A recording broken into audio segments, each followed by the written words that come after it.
Jadi buku babonnya itu yang tadi saya kirim ditambah dengan publikasi terakhir terkait dengan SDGs, dengan Sustainable Development Goals. Nah, SDGs sendiri itu merupakan kelanjutan dari MDGs, dari Millennium Development Goals yang berakhir di 2015. Dan masih banyak agenda yang belum terrealisasikan. Itu. Nah, ada beberapa. Jadi kalau mau dikerucutkan ya, masalahnya itu kan dua. Jadi yang pertama, mungkin setiap negara tidak terlalu serius dalam tanda kutip ya, atau boleh jadi tanpa tanda kutip, melaksanakan agenda-agenda Millennium Development Goals sampai dengan tahun 2015 itu. Nah, sementara para ilmuwan pembangunan, termasuk di dalamnya ilmuwan pembangunan, itu sudah mewanti-wanti terkait dengan global warming. Kan itu. Dan sekarang kita semua melihat fakta di seluruh dunia, global warming itu menjadi bagian yang tak terpisahkan. Jadi hari ini kita menghadapi tiga. Yang pertama lonjakan IT ya, itu udah jelas lah. Jadi disruption itu tiga hal. Yang pertama lonjakan IT. Lonjakan IT itu yang kemudian membuat instrumen estimasi yang biasa digunakan itu menjadi harus ditinjau ulang bahkan sampai ke akar-akarnya. Tuh. Jadi andai ibu bapak, ini ibunya sudah ada ya, Ibu Lisa. Ada Ibu Lisa. Andai ibu bapak mau menggunakan data time series, maka mohon dipertimbangkan untuk tidak menyertakan data pada saat COVID mulai dinyatakan sebagai pandemi. Itu. Jadi pada saat COVID dinyatakan sebagai pandemi, kan itu data ngaco-ngaco tuh, bukan ngaco-ngaco ya. Data di luar prediksi. Apapun itu di luar prediksi. Jadi mohon tidak disertakan. Jadi kalaupun mau data itu sampai dengan 2019. Nah, kalaupun mau mengungkap COVID, berarti data sebelumnya tidak disertakan. Jadi mulailah data itu diungkap pada saat COVID terjadi sampai dengan dinyatakan mereda. Ya, sampai dengan PPKM level 1 hari ini. Anggap saja demikian. Itu seperti itu. Ini terkait data ya, terkait data. Nah, oke, jadi kembali ke substansi diskusi ekonomi pembangunan dan perencanaan. Jadi kita punya dua fase dan sekarang sudah masuk di fase kedua dengan kekecualian COVID ya. Jadi dengan kekecualian COVID. Jadi berakhir di 2019, anggap saja demikian. Andai kita menggunakan data tersebut, maka untuk data di 2020 ke sini ya, atau pada saat dinyatakan COVID menjadi pandemi, itu dibuat data tersendiri, dibuat kumpulan data tersendiri. Jadi jangan kemudian nanti ada data yang nyebrang atau masuk di dua ruang itu, pra COVID dan pada saat COVID. Itu mohon dipastikan tidak dimunculkan data itu, sehingga kita membuat partisi yang jelas untuk validitas penelitian kita, Nah, jadi kalau kita mau membatasi ke tahun 2000, maka kita menggunakan MDGs, Millennium Development Goals, sampai dengan 2015, dan dari 2015 ke 2019 kita gunakan data lanjutan MDGs dengan berubahnya atau bertambahnya variabel dari 8 menjadi 18, dan kita bisa menggunakan atau melanjutkan data itu untuk kategori yang sama ya. Jadi dari 8 ke 18 kan tambah 10 tuh. Jadi andai di 2015 sampai dengan 2019 kita menggunakan data tertentu dan nyambung dari sejak MDGs digulirkan, dari sejak Millennium Development Goals digulirkan, maka kita bisa menggunakan data itu. Tetapi kalau karena variabelnya bertambah dan kita sulit membuat proxy data dari dari kelompok 2015-2019 dengan kelompok sebelumnya, maka gunakanlah data terpisah, dan data itu biar aman tetap kita merujuknya, andai BPS menyediakan ya, BPS, BI, Kemenq, OJK, kalau data itu tersedia di web mereka, jadi tidak usah datang ke Jakarta, ibu bapak yang tidak di Jakarta ya, lihat aja di webnya dan itu sah kita unduh. Jangan juga kemudian ada pemikiran data sekunder tidak bagus. Enggak, justru data sekunder itu ketika di-upload, dipublikasikan oleh lembaga yang memiliki otoritas dalam menguploadnya, itu jauh lebih sah, jauh lebih valid dibandingkan dengan data primer kita sendiri selaku peneliti datang ke lapangan. Itu ya, itu mohon difahaminya seperti itu. Jadi Bu Bapak, kita tahu bahwa para ahli statistikawan itu kan bekerja berdasarkan sumpah. Jadi mereka itu tidak sembarangan ngupload data. Ya sama lah seperti kita ya, kita kan bekerja juga di bawah sumpah ya, itu ya. Jadi, nah apalagi ini data terkait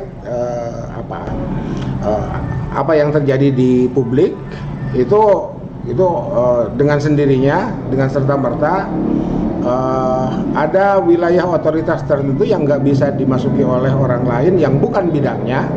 Nah maka kita percayakan sumber data itu kepada mereka, termasuk juga taken for granted untuk validitasnya. Jadi kita sudah tidak perlu mempertanyakan kembali data yang dikeluarkan oleh World Bank, data yang dikeluarkan oleh BI, data yang dikeluarkan oleh OJK, Kemenq, dan lembaga-lembaga resmi lain terkait untuk apapun yang akan kita teliti dalam jangka waktu dekat ini. Jadi omongan saya sejak awal terbukti kan, tiba-tiba sekarang udah masuk September pertengahan kan gitu ya, September pertengahan. Saya dapat info dari Pak Buan, November Desember kita ada acara kelembagaan. Saya pikir ya sudah, kalau begitu saya sih boleh aja, kalau mau maraton aja kuliah kita. Tapi tergantung ibu bapak ya, tergantung ibu bapak. Oke. Nah, jadi buku babonnya Todaro Smith. Ya, jadi Todaro Smith itu posisinya sama dengan Samuelson Nordhaus ya. Posisinya sama dengan Samuelson Nordhaus. Itu memang buku lama, tetapi tetap diupdate oleh para penulisnya. Jadi informasi terkini terkait dengan apa yang terjadi di dunia ini, itu mereka update, mereka melakukan update. Ya boleh jadi memang kalau mau saya ibaratkan antara Todaro Smith itu mirip Samuelson Nordhaus ketika dibandingkan dengan Menkyu. Menkyu itu kan agak milenial lah ya, Menkyu kan masih muda. Nah kalau misalkan nanti Todaro Smith kita bandingkan dengan siapa, dengan Nafziger misalkan ya, dengan Nafziger itu mungkin ada narasi yang Nafziger mungkin jauh lebih up to date ya. Tetapi rentang perjalanan perkembangan ekonomi pembangunan dan perencanaan di dunia ini Todaro Smith itu menang umur lah. Jadi Todaro Smith itu menang umur, mereka lebih dulu. Kalau mau pakai apa kaidah alfiah itu apa al-fadlu lil mubtadi ya. Itu al-fadlu lil mubtadi.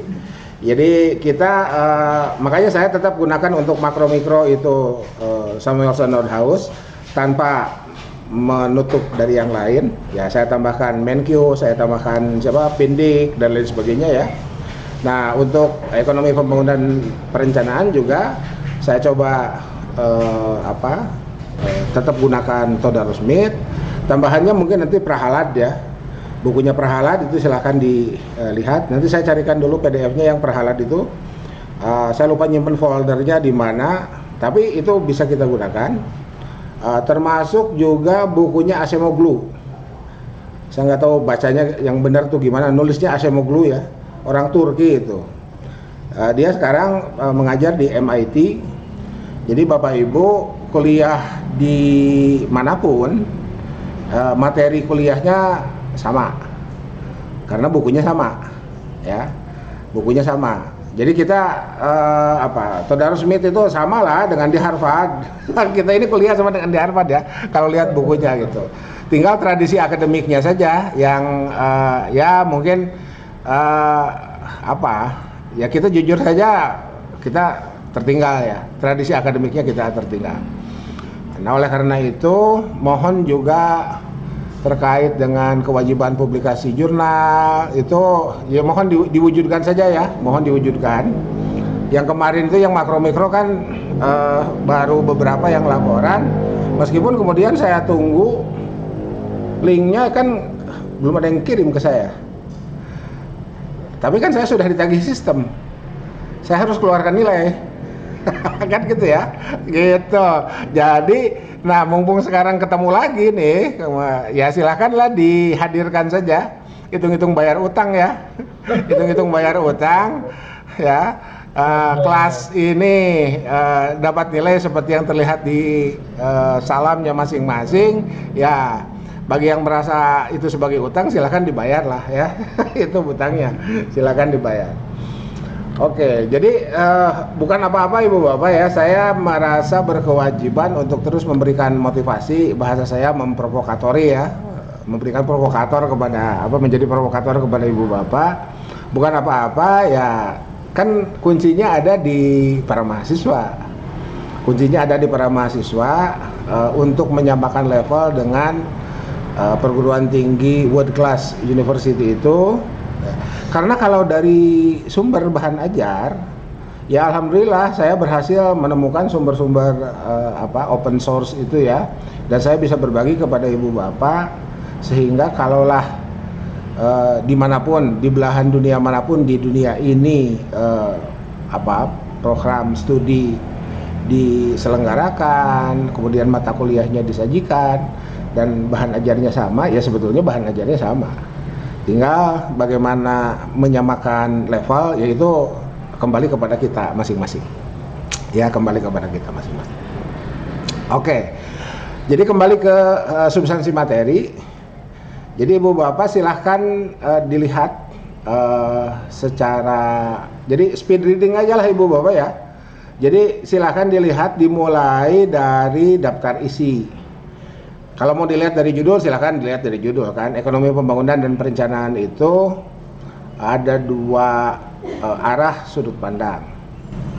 Arah sudut pandangnya yang pertama dari negara berkembang atau negara terbelakang. Kalaulah kita mau mengkategorikan sama antara underdeveloped dan developing countries itu, maka dua kelompok negara itu di dunia itu berada dalam kelompok yang sama. Sementara yang satunya lagi adalah developed countries, negara maju. Nah, itu ya, negara maju. Dan kalau mau dibagi peta dunia ini secara gamblang, kita bisa bagi 4. 1/4 adalah negara maju, 3/4 adalah negara berkembang itu. 1/4 adalah negara yang dulu menjadi penjajah, 3/4 adalah negara jajahan. Kan gitu. ya. Nah, jadi kenapa ada mata kuliah ini? Dan ketika waktu kita belajar mikro makro, skalanya adalah nasional, terkecuali subbab ekonomi internasional. Nah, dan ekonomi internasional itu menjadi pintu masuk, dua sebetulnya pintu masuknya ya. Pintu masuk ke ekonomi pembangunan dan perencanaan. Yang pertama adalah ekonomi internasional, yang kedua adalah pertumbuhan ekonomi berbasis distribusi. Kan itu pintu masuknya. Jadi waktu kita belajar mikro makro itu kan ada dua chapter atau ada dua tema besar. Kalau mau dikatakan dua tema besar ya. Yang pertama adalah ekonomi internasional. Yang kedua adalah pertumbuhan berbasis distribusi. Gitu. Jadi di dunia ini wilayah itu terbagi dua. Ada wilayah yang tersedot sumber dayanya, dimulai dari penjajahan, kan itu. Jadi ekonomi pembangunan ini sebetulnya anak kandung dari kolonialisme, ya, anak kandung dari kolonialisme melalui pintu kemerdekaan di setiap negara. Itu mohon jangan dilupakan itu. Jadi kalaulah misalkan tiba-tiba kita mendengar narasi nasionalisme itu nggak ada dalam Islam, nanti dulu kan gitu ya. Kita harus melihat dulu apa yang dimaksud dengan nasionalisme dan dalam konteks apa, kenapa nasionalisme itu hadir. Jadi kalau misalkan posisinya sebagai variabel instrumental, jangan dilihat atau jangan diposisikan sebagai variabel substantif. Saya melihatnya nasionalisme itu adalah variabel instrumental ketika negara-negara yang hari ini berada di kategori developing countries, negara berkembang, itu pada zaman sekian puluh tahun yang lalu itu negara jajahan. Nah, yang menjajahnya siapa ya? Kita semua tahu lah ya. Yang menjajahnya itu orang kulit putih yang merasa rasnya lebih tinggi dari siapapun di muka bumi ini ya. Jadi masih ingat ya teori Darwinisme sosial? Itu ya. Kan begitu. Mereka merasa berhak untuk menjarah, kan begitu, karena merasa kulitnya lebih cerah dan ya itu tadi ya, itu. Jadi apa yang akan kita diskusikan selama 16 kali atau 14 kali pertemuan ke depan itu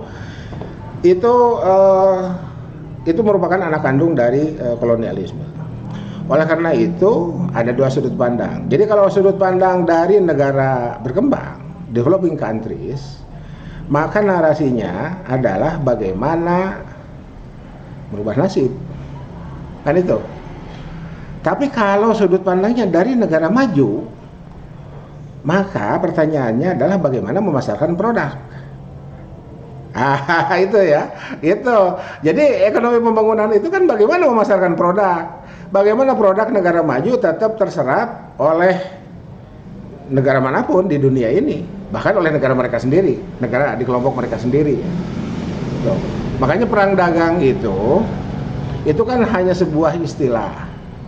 Tetapi dalam kenyataannya memang perang. Dalam kenyataannya memang perang. Jadi ketika perang dagang itu dianggap sebagai apa? Sebagai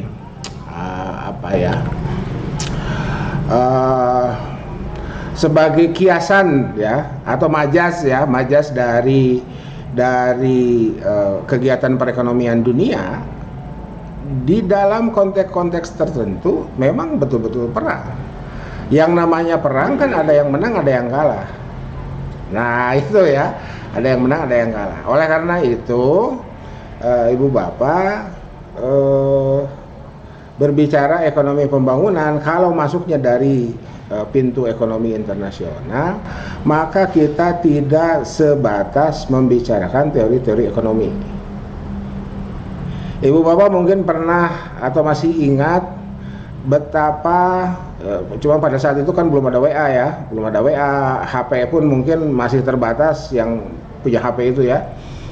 Waktu kita ekspor pesawat buatan IPTN ke Thailand dan dibayar oleh beras ketan. Ada yang masih ingat? Kan kita 35 ya Pak? ya gitu. Kan narasi yang muncul di publik, buat apa kita capek-capek bikin pesawat kalau hanya kita dapat beras ketan. Nah, kan gitu ya narasinya itu. Kan beras ketan kan kita bisa tanam, ngapain juga harus bikin pesawat dulu gitu. Nah, Ibu Bapak, yang harus kita pahami betul terkait dengan ekonomi internasional itu, pertama kan konsep balance of payment dari antar negara itu. Jadi mulai dari bilateral kemudian ke multilateral, kan itu kerjasamanya kan di situ. Nah, untung kita menggunakan istilahnya kerjasama, kolaborasi, sehingga ada ada optimisme yang tetap bisa kita bangun dan kita bisa wujudkan terkait dengan pesan balance of payment itu. Jadi kalau balance balance itu kan seimbang. Atmosfer lain dari keadilan. Balance itu kan atmosfer lain atau proksi dari keadilan. Balance itu kan proksi dari keadilan.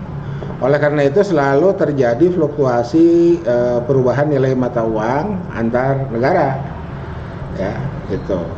Jadi ketika kita merasa ketika kita nilai rupiah atau dolar naik, nilai rupiah turun, kan kita merasa terpuruk.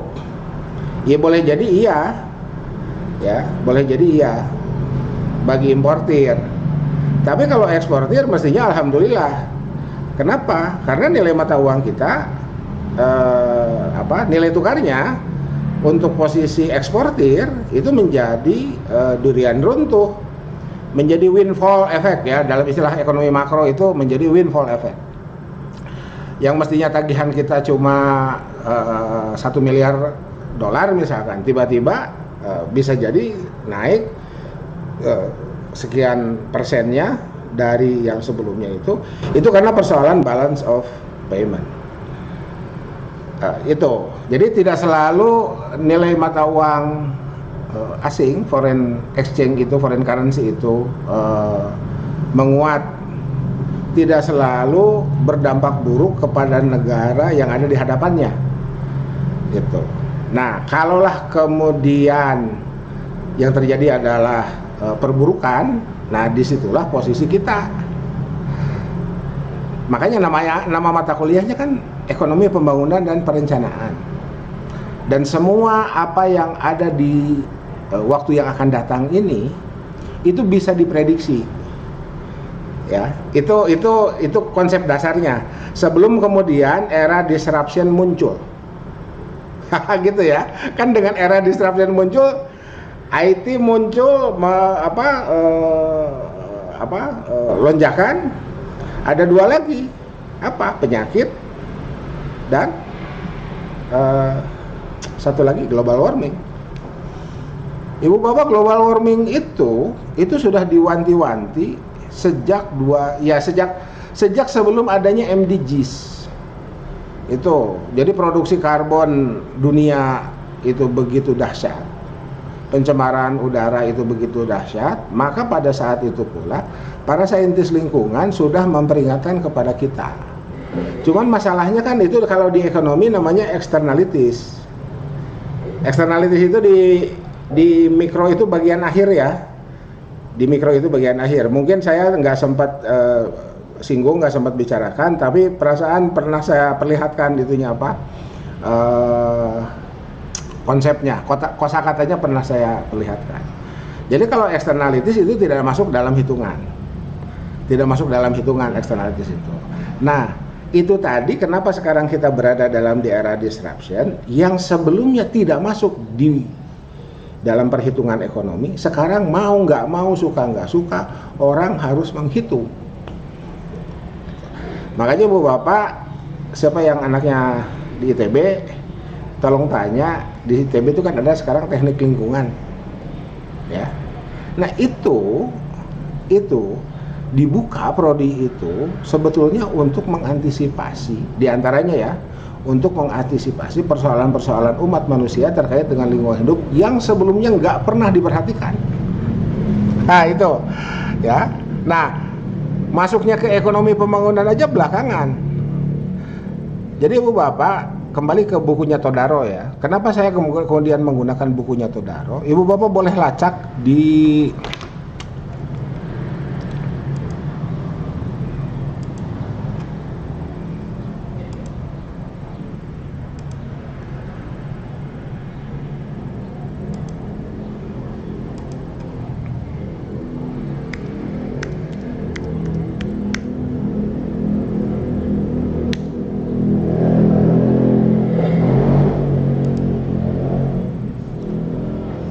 ini terlihat ya layar? Lihat, Prof. Oke.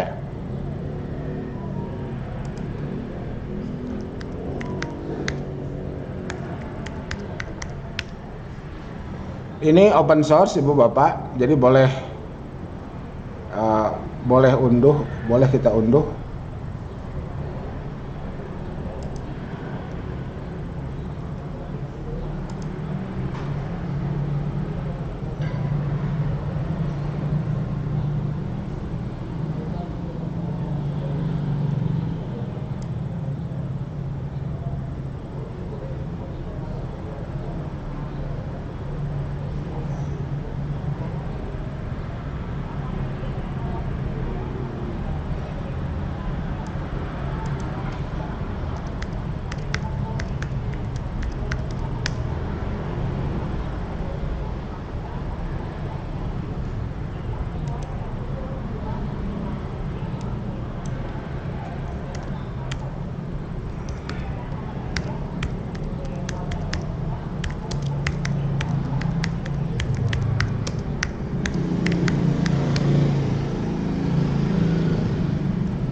Nah ini ya, ini ada sekian edisi ya, ini ada sekian edisi sebelumnya.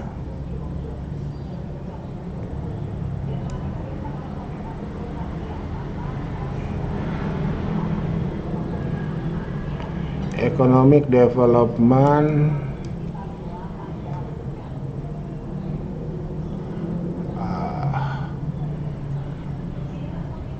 in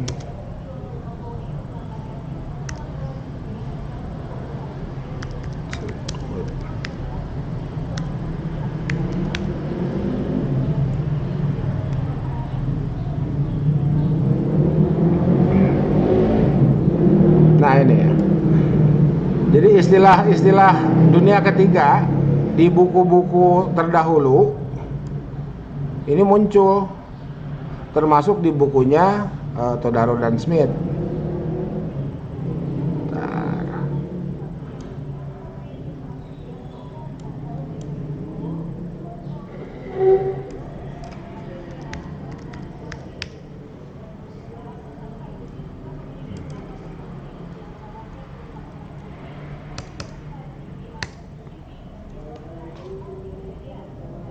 Nah ini Economic Development in the Third World.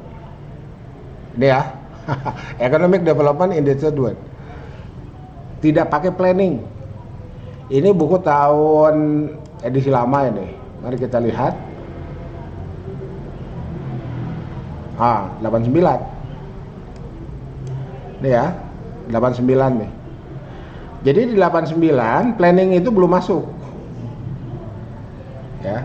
Di 89 planning belum masuk dan global warming masih dalam wacana dan orang tetap dihadapkan kepada kebutuhan jangka pendek. Ya. Di negara kita illegal logging itu ya, logging. Siapa yang dari Kalimantan? Tuh Bapak nanti boleh bicara tuh. Bapak kalau mau disertasinya tentang illegal logging tuh.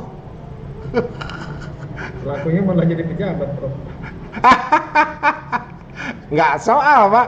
Kan kita di sini itu kita di sini sebagai akademisi, Pak, sebagai peneliti. Iya. Ya. Jadi kalaupun kita mau ungkaplah dalam konteks penelitian, Pak. Nggak apa-apa, Pak. Di dunia, jadi gini, makanya kan mungkin di antara kita masih sempat mendengar bahwa perguruan tinggi adalah Menara Gading. Itu ya. Masih dan sekarang mungkin masih juga terdengar itu, meskipun sekarang sudah tidak sesering zaman kita dulu masih muda lah ya. Perasaan kita juga sekarang masih muda ya gitu. Itu kan seperti itu. Nggak apa-apa, memang ada wilayah-wilayah yang kita memang tetap harus menjadi Menara Gading, tetap harus steril dari kepentingan-kepentingan non-akademik. Jadi untung Bapak barusan menyatakan bahwa pelakunya sekarang dan seterusnya itulah ya, itu seperti itu. Ya itulah kenyataannya memang begitu. Kenyataannya memang begitu. Gitu. Oke. Jadi kembali ke sini ya. Jadi sekarang saya berharap pertemuan pertama ini untuk mata kuliah kita ini menjadi pembuka cakrawala kita bagi yang belum terbuka, bagi yang sudah terbuka mudah-mudahan bisa menjadi refreshing ya, menjadi menyegarkan kembali ingatan kita apa yang sudah kita ketahui terkait dengan persoalan-persoalan negara-negara dunia ketiga. Jadi bahwa di negara maju juga banyak masalah, ya. Tetap aja Ibu Bapak jangan lupa jargon awal ilmu ekonomi itu self-interest. Self-interest, rasionalitas dan self-interest itu mohon diingat betul. Kenapa? Karena memang kita ini manusia dan selama kita berada dalam sisi kemanusiaannya, maka kemungkinan untuk nyerempet persoalan-persoalan yang mestinya tidak kita lakukan itu tetap terbuka. Paling tidak untuk self-interest itu. Kita mau serahkan kepada pasar secara keseluruhan. Ada istilah market failure. Ingat di mikro ya. Di makro ada istilah government failure. Sebetulnya government failure juga tetap pembahasannya dimulai dari mikro. Tapi dalam kenyataannya di makro itu lebih kentara ketika dihubungkan dengan kebijakan fiskal untuk menggeser atau untuk melakukan transmisi moneter dari masyarakat the have kepada masyarakat the have not melalui instrumen pajak. Itu. Jadi market failure, government failure itu biasa kita hadapi. Dan juga tidak usah nyinyir ke siapapun, ya. Mau siapapun pemerintahannya, kita tidak usah nyinyir, tapi kewajiban kita kembali kepada ilmu yang selama kuliah ini kita pelajari bersama, bahwa dan ini sebetulnya tidak hanya ilmu ekonomi ya. Ilmu itu secanggih apapun tetap memiliki keterbatasan. Jadi siapa yang ngajar filsafat ilmu mestinya sudah menyampaikan ini. Andai pun belum atau terlewat ataupun sudah disampaikan tapi karena kendala sinyal, kuota dan lain sebagainya menjadi tidak terdengar kemarin itu, misalkan seperti itu ya, misalkan aja, maka saya merasa perlu untuk merasa berkewajiban untuk menyampaikan kembali di awal-awal perkuliahan kita, ilmu itu memiliki keterbatasan. Secanggih apapun analisis, metodologi tetap memiliki keterbatasan. Nah, terkait dengan ilmu ekonomi yang kita pelajari ini, istilah-istilah keterbatasan-keterbatasan itu bahkan terdokumentasikan dalam istilah-istilah. Ada istilah market failure, ada istilah government failure. Itu. Jadi lantas kalau begitu gimana? Ya, itulah kenapa prodi ini dibuka, kenapa konsentrasi ini dibuka, kenapa di seluruh dunia orang tetap membuka dan memburu fakultas ekonomi, ya, atau fakultas hukum yang juga membahas terkait dengan ekonomi, atau fakultas ekonomi yang juga terkait membahas hukum dan lain sebagainya. Itu karena Ibu bawa gini, di beberapa perguruan tinggi di dunia pemasaran itu sudah tidak di fakultas ekonomi. Pemasaran itu ada di fakultas pemasaran. Jadi pemasaran itu sudah menjadi fakultas. Gitu. Kenapa? Karena ternyata apalagi kalau kita baca buku-buku dewa pemasaran itu ya, Warren Kagan, Kotler dan lain sebagainya, marketing is everything. Gitu ya. Jadi ketika marketing is everything, maka jadi apa? Fakultas ekonomi sudah dianggap tidak terlalu cocok untuk kajian pemasaran, untuk studi pemasaran. Oleh karena itu dibukalah Fakultas Pemasaran yang itu merupakan kelanjutan dari Fakultas Ekonomi. Sementara ada aspek-aspek yang mestinya tidak dibahas di ekonomi tetap dibahas. Tidak dibahas oleh pemasaran. Sementara pemasaran sendiri masih berada di Fakultas Ekonomi, maka itulah yang kemudian juga diajarkan. Padahal ya sudah, itu bagian ekonomi aja, pemasaran nggak usah bahas itu. Akhirnya dibuatlah Fakultas Pemasaran itu. Dan itu perkembangan terkini ya, perkembangan terkini itu seperti itu.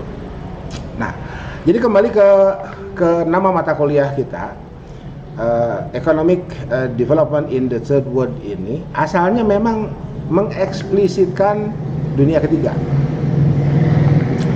Asalnya memang mengeksplisitkan dunia ketiga. Jadi dari sudut pandang negara maju,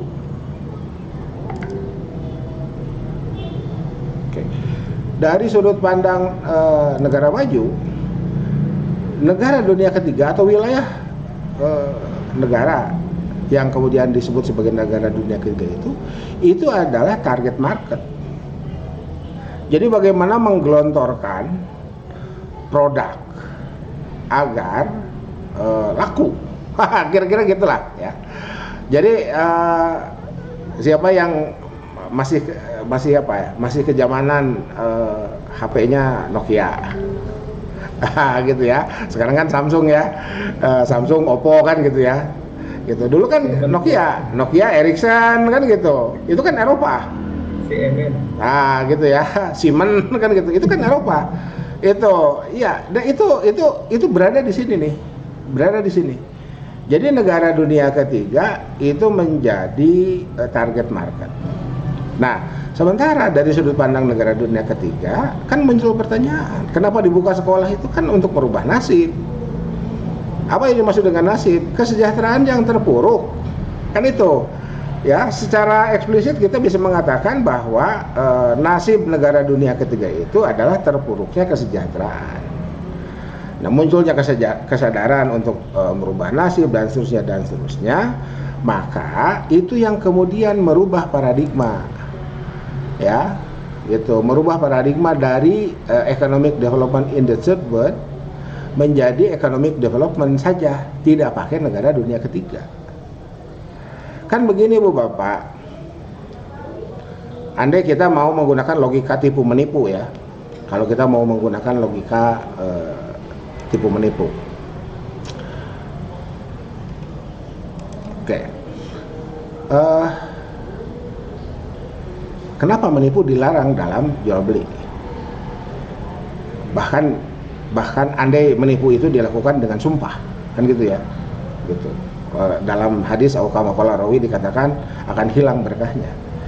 Boleh jadi keberhasilan transaksi bisnis dengan cara menipu itu menguntungkan, tetapi hanya sesaat. Nah, gitu ya, kan hanya sesaat.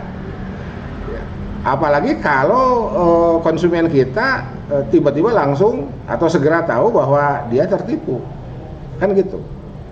Nah, kalau kita kembali ke sini,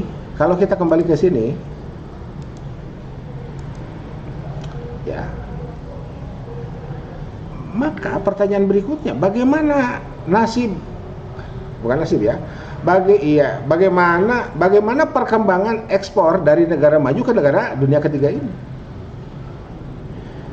Itulah sebabnya Ibu Bapak muncul ada tokoh yang bernama Prahalad.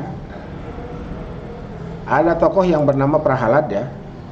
Bentar, saya oke. Jadi Prahalad itu dia ekonom India, ekonom pembangunan India. Kata bukunya ya, Mas, sebentar. Saya coba tekan ya. Bottom of pyramid.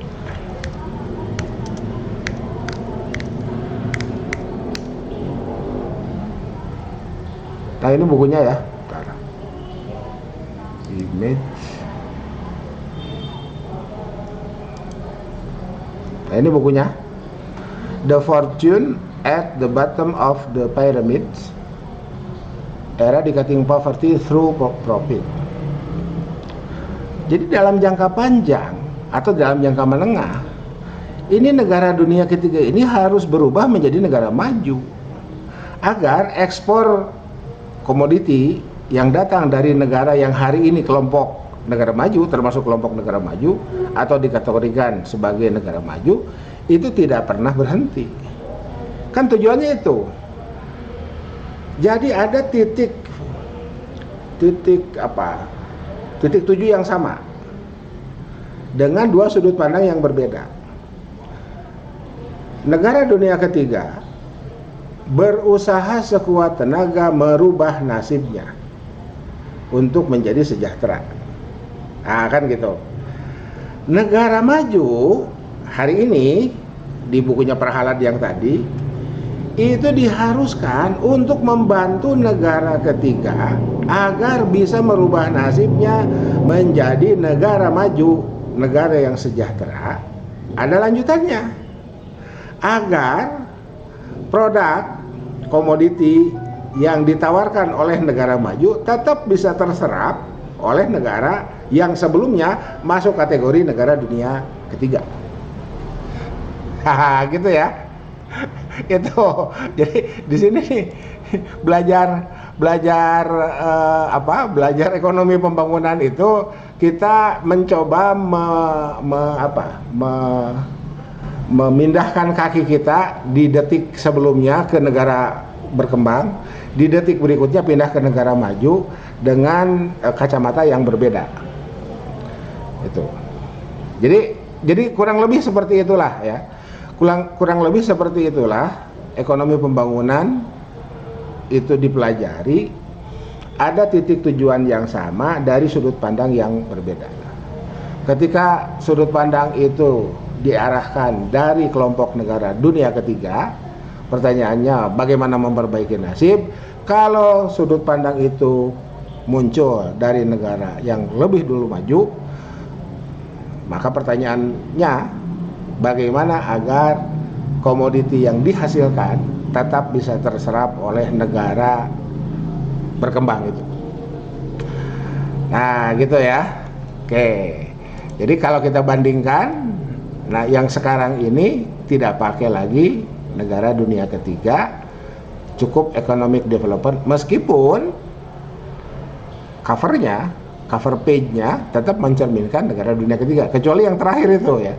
Yang edisi 2014 masih itu pasar tradisional ya. Yang edisi 2014 itu masih pasar tradisional.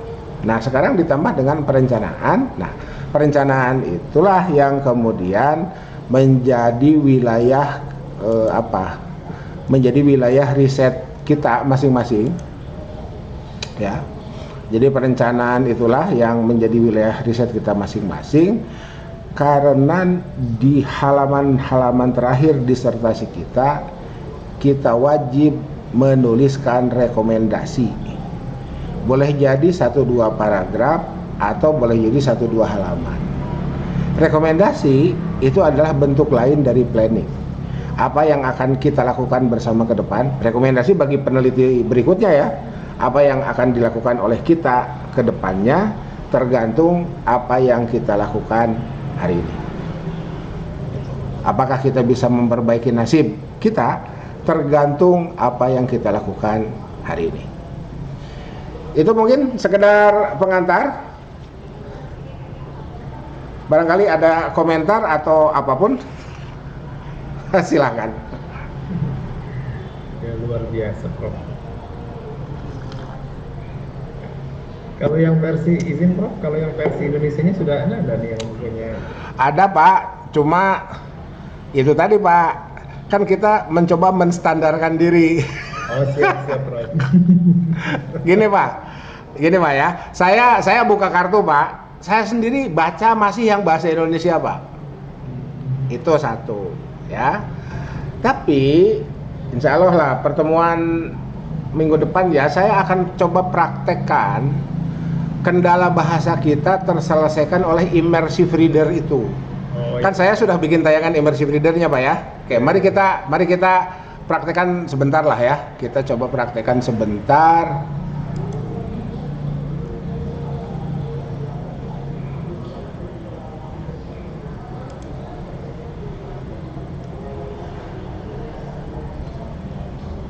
Di revisi setiap berapa tahun ini Prof bukunya sampai edisi ke-14 luar biasa. Ya itu makanya saya pilih itu Pak. Dan ini kan hampir 1000 halaman.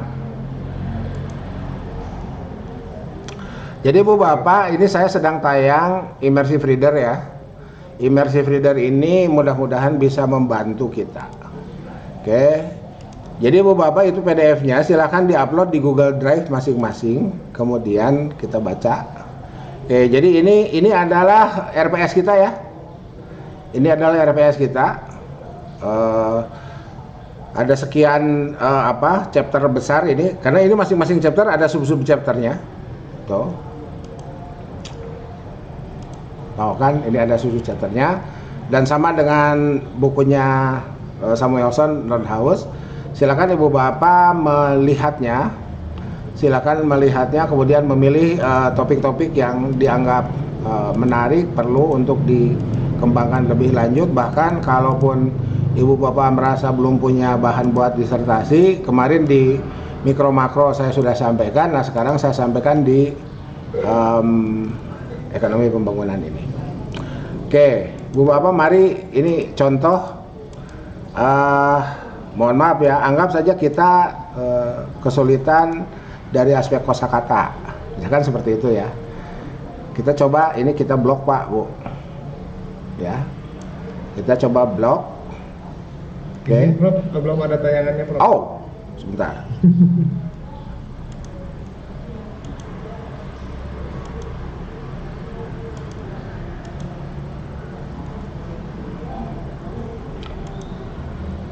Oke, ini dari Google Drive ya. Saya buka dari Google Drive. Oke, saya buka dari Google Drive halaman 22 ya. Nah, ini covernya. Ini covernya. Kemudian ini RPS kita. Jadi saya bikin laporan RPS-nya ini Pak Bu. RPS-nya ini. Kemudian ini kan chapter-chapter besar. Ini ada sub-sub chapternya. Silakan dilihatlah. Ya. Kemudian. Nah, anggap saja ini adalah halaman yang akan kita pelajari. Misalkan seperti itu ya. Ini di blok. Ini di blok. Kemudian kita gunakan immersive reader. Saya berharap sudah pasang semua. Ini gratis ya. Sudah pasang semua di Chrome-nya masing-masing. Ini tinggal klik. Ini tinggal klik. Nah, ini kan seperti ini ya. Tayangan awalnya seperti ini, kita coba play. To get started, just select some text. Oke. Berarti bisa berjalan. Nah, ini kita blok dulu. Baru kemudian kita klik kanan. Nah, ini help me read this. Jadi kita nggak usah baca Pak Bu. Kita cukup dengarkan aja.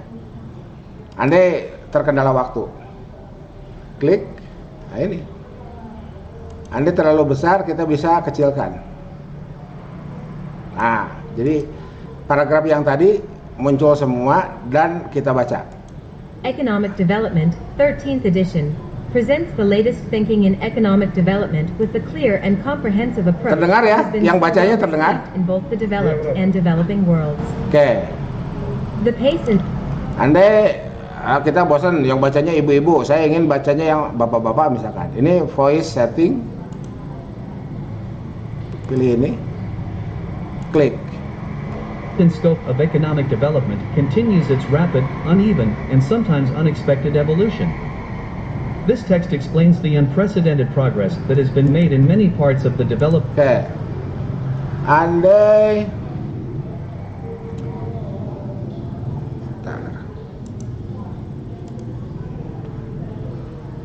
Andai terlalu cepat, kita bisa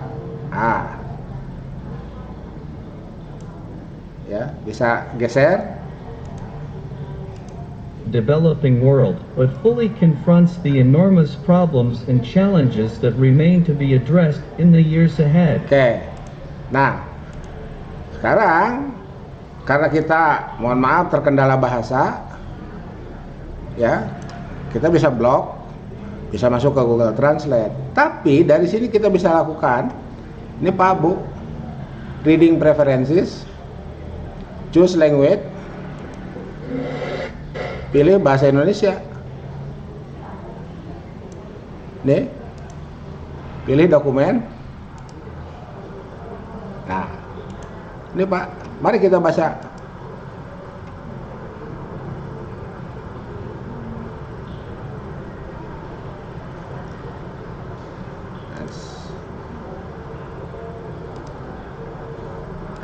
Heng. Pembangun menjelaskan kemajuan yang belum pernah Pembangunan ekonomi, edisi ke-13, menyajikan pemikiran terbaru dalam pembangunan ekonomi dengan pendekatan yang jelas dan komprehensif yang telah diterima dengan sangat baik-baik di negara maju maupun berkembang. Laju dan ruang lingkup pembangunan ekonomi melanjutkan evolusinya yang cepat, tidak merata, dan terkadang tidak terduga. Nah, Teks. oke, jadi Ibu Bapak ini bisa kita rekam sebetulnya. Ya. Jadi itu satu buku itu bisa dipakai immersive reader, kita bisa langsung dapat terjemahannya Pak Bu. Makanya di semester yang lalu saya kebat-kebit tuh, ini gimana caranya nih? Ya bisa aja yang tadi itu ya ketika masih original nih, original ya, yang ini copy paste kan ke Google Translate bisa lah ya gitu. Tapi kan bolak-balik kan, kalau di sini kan cukup Indonesia. Jadi kita ganti pembacanya ya. Jadi bapak-bapak misalkan. Teks ini menjelaskan kemajuan yang belum pernah terjadi sebelumnya yang telah dibuat di banyak bagian negara berkembang tetapi sepenuhnya menghadapi masalah dan tantangan besar yang masih harus ditangani di tahun-tahun mendatang. Nah, teks ini menunjukkan keragaman yang luas di seluruh negara berkembang dalam tingkat perkembangan ekonomi dan karakteristik lainnya, dan perbedaan posisi dalam ekonomi global yang dipegang oleh negara-negara berkembang. nah itu.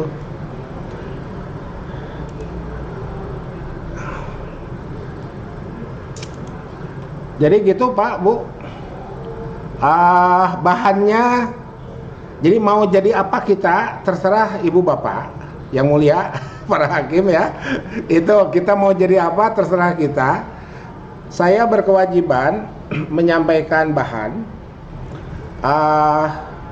Kan kalau menceramahi itu kan kita, kan S3 itu tidak dalam bentuk menceramahi Pak Bu ya, tidak dalam bentuk memberikan mengkuliahi sebagaimana S2 apalagi S1.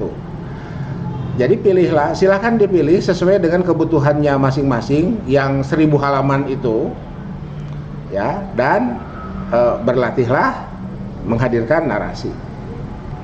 Itu aja Pak Bu, kuliah di S3 itu, saya di 2 S3 yang saya terima, yang saya ikuti, baik di UIN Jakarta dulu Yayan ya, ataupun di Unpad, ya mirip-mirip begitulah ya. Itu yang saya terima, perkuliahannya seperti itu, dan ya jadinya seperti apa ya, seperti inilah, seperti yang Bapak Ibu lihat, saya ini seperti ini. Mohon juga tidak di benchmark dengan yang lain ya, dengan siapapun ya, karena masing-masing orang punya pengalaman yang berbeda. Itu aja. Nah, saya merasa berkewajiban dengan cara seperti itu, saya menjadi merasa betul-betul difasilitasi oleh para dosen saya dahulu ya, hafizohumullah, rahimahumullah untuk yang sudah wafat duluan ya.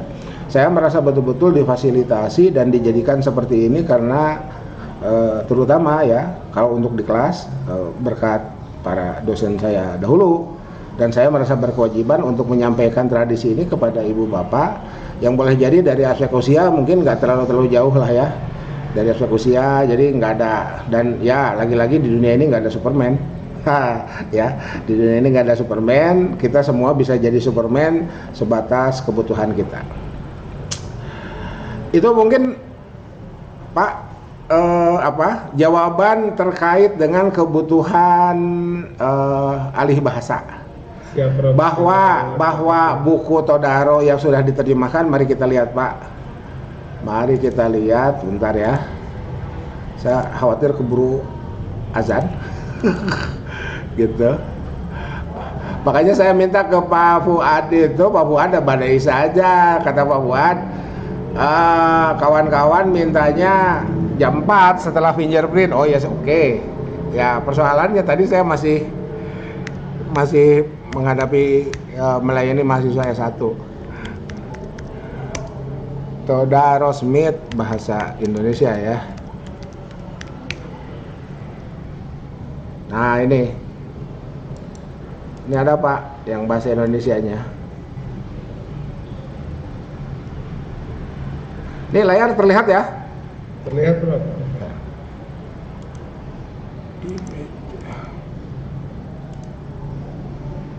Ekonomi Bangunan Jilid 1, Alih Bahasa Agus Dharma. Ini ada ya. Nah, ini Pak. Lengkap. Nih ya. Jadi ini di kota-kota, di toko-toko buku yang ada lah jualannya. Atau ke Tokopedia juga ada. Ini mana ini? Ini Shopee. Ini Lazada. Ini Shopee, Lazada. Ini Tokopedia tuh, ada Pak. Oh, Tokopedia out of stock. Harganya berapa ya? 298.000. Oke, ini yang edisi ke-11. Ini edisi ke-11, sementara yang tadi saya kirim 13. itu ya. Jadi yang edisi 11 belum menyinggung Sustainable Development Goals. Ya. Yang edisi 11 belum menyinggung Sustainable Development Goals. Oke. Gitu Pak, Bu. Masih ada yang lain? Kalau tidak ada, kita cukupkan lah ya. Kita cukupkan. Nah, terkait dengan link overleaf yang tadi saya kirim, di situ silakan dilihat ya, silakan diisi. Andai puyeng ngisinya, minggu depan kita coba ditutor kembali Pak Bu. Jadi Pak Gufron itu sempat nanya, Pak Anton ini maksudnya apa lorem ipsum itu dummy text Pak. Ya, itu dummy text, itu silahkan diganti oleh narasi Bapak Ibu. Itu aja gitu ya. Itu dummy text yang dipersilakan diisi oleh narasi Bapak Ibu. Itu mungkin masih ada? Ya, Prof. Izin Prof menyampaikan salam dan permohonan maaf dari Bu Hoiriah Prof, karena beliaunya hari ini jadi Waka PA Sleman Prof, sedang dalam perjalanan. Oh gitu, iya nggak apa-apa. Oke, gini Ibu Bapak ya, saya mengulang apa yang saya pernah sampaikan di awal. Jadi kuliah dengan saya itu pertama haram stres, itu ya. Tuh. Yang kedua stres enggak Pak, cuman panik aja. Nah, berarti kan yang kedua haram panik Pak Bu. Stres enggak, panik enggak, tapi sering bentrok sama tugas, nyantai juga Pak Bu. Kita kuliahnya 7 kali dalam 1 minggu gitu aja. Makanya saya gunakan overleaf. Itu kan Bapak Ibu bisa, ini oh iya ya, ini nih, saya dapat gagasan ini, saya baca buku ini, silakan ditulis aja Pak Bu di ruang overleaf-nya masing-masing. Agar nanti pas mau bikin disertasi kan nggak susah nyari Pak Bu.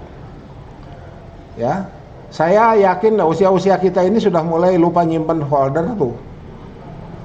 Ini kemarin nyimpennya di mana ya? Gitu, cari-cari nggak ketemu gitu ya. Nah gitu. Jadi kan biar nggak lupa, bukan biar nggak lupa, biar ketika lupa gampang nyari ya. Itu saya buatkan ruangnya di overleaf masing-masing. Itu. Jadi nih ya. Nih, jadi mulai dari perkuliahan pertama, pertemuan pertama sampai pertemuan terakhir. Ini lembar dosen, ini diisinya oleh saya. Ini diisinya oleh Ibu Bapak. Nih, saya bikin sampai nomor urut 50 ya. Karena ini juga saya gunakan di S1. S1 kan ada yang sampai 49 per kelas itu. Nah, kita kan paling sampai nomor 8. Seperti yang tempo hari dilakukan itu. Cuman yang tempo hari itu banyak yang codingnya keganggu. Jadi muncul merah di sininya. Makanya saya ini bikin baru. Gitu ya. Saya ini bikin baru. Tapi andai pun tidak berhasil, nyantai aja Pak Bu. Ya. Andai pun tidak berhasil, nyantai saja.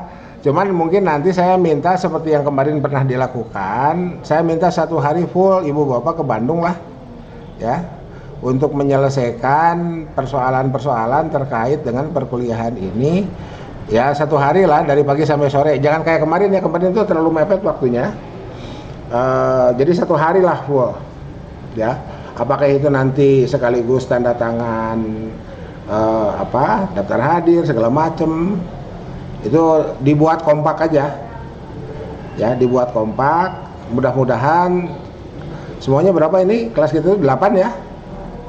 Mudah-mudahan 8-8-nya bisa hadir dan terselesaikan semua. Andai juga nggak bisa dalam waktu yang bersamaan hadir semua, ya sudah, nyantai aja Pak Bu. Toh masih ada instrumen yang bisa kita gunakan, kita tetap bisa bertemu. Gitu ya. Jadi kalau mau stres lah dari mata kuliah lain. Gitu ya. Gitu. Isinya masih yang kemarin ya Prof ya? Apanya? Yang overlapnya? Enggak, yang ini baru Pak. Yang ini tuh baru. Baru ya? Yuk. Yang ini baru Pak. Punya saya udah berisi sampai pertemuan 7 Prof. Enggak, kan ininya masih kosong Pak, belum ada nama Bapak di sini. Oh. Ini kan ini lembar kerja mahasiswa ini. Yang kemarin itu kan silakan dilanjutkan aja Pak Bu. Itu silakan, itu kan makro mikro. Iya, ini saya buka yang barusan Prof share di grup ini, ekonomi pembangunan dan perencanaan. Ini yang saya kirim tuh ini Pak. Atasnya ini tertulis EPP S3 HI HSMA. Oh iya, coba nanti cek lagi. Yang ini ya. Yang ini nih. Ini masih kosong. Dan semuanya masih kosong, belum ada nama. Gitu Pak. Siap Prof.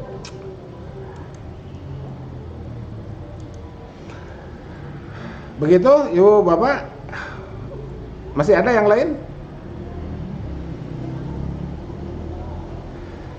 Jadi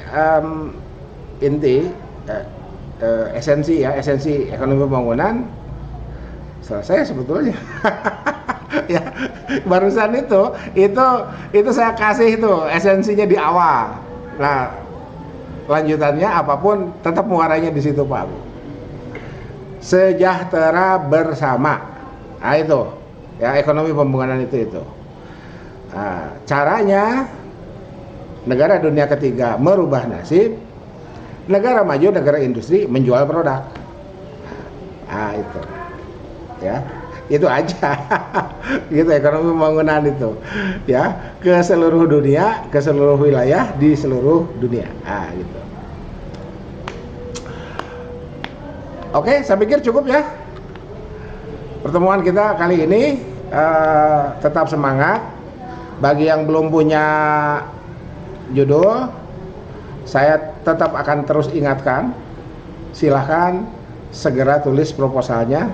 Bagi yang tetap mau menggunakan proposal pada saat masuk, silahkan perbaiki karena waktu terus berjalan.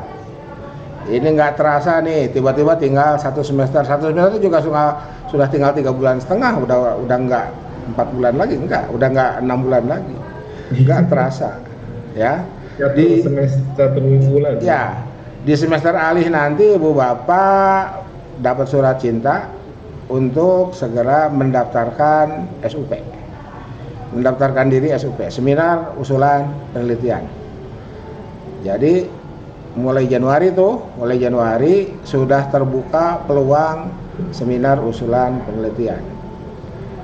Selesai SUP, dapat SK, bimbar. Maret udah bisa bimbar tuh. Maret, April, Mei, Juni udah bisa ujian kompre. Juli, Agustus, September udah bisa progres. Habis progres 2 kali lagi. Jadi di sekarang 2022. Agustus 2023 Ibu Bapak sudah bisa ujian promosi. Udah semester 6 kan? Iya kan? Iya. Gitu. Kalau nggak diingatkan begitu lupa tiba-tiba waduh ini tinggal 3 bulan lagi, dan itu banyak Pak Bu yang nggak selesai itu karena ya nggak tahu ya, apa mungkin tidak diingatkan atau gimana, saya juga nggak tahu. Tapi ya itu, dan tidak hanya di Bandung, pengalaman saya, kawan-kawan saya yang waktu saya di Jakarta cukup banyak. Jadi kalau ukuran bahasa Arab kan di atas 2 itu kan jama ya. Di Unpad kemarin juga sama, di atas 3 yang tidak selesai by system karena ya diantaranya termasuk lupa gitu. Saya pikir masih ada jatahnya 6 bulan lagi, ternyata habis. Ya sudah, kan sayang. Baik, kalau tidak ada lagi kita tutup saja. Subhanakallahumma wa bihamdika asyhadu an la ilaha illa anta astaghfiruka wa atubu ilaik. Billahi taufiq wal hidayah, billahi bisabilil haq, nasrullah wa tunqarib wa basyiril mu'minin, wallahu muwaffiq ila aqwamit thoriq. Tetap semangat. Assalamualaikum warahmatullahi wabarakatuh. Waalaikumsalam warahmatullahi wabarakatuh. Sehat selalu. Amin.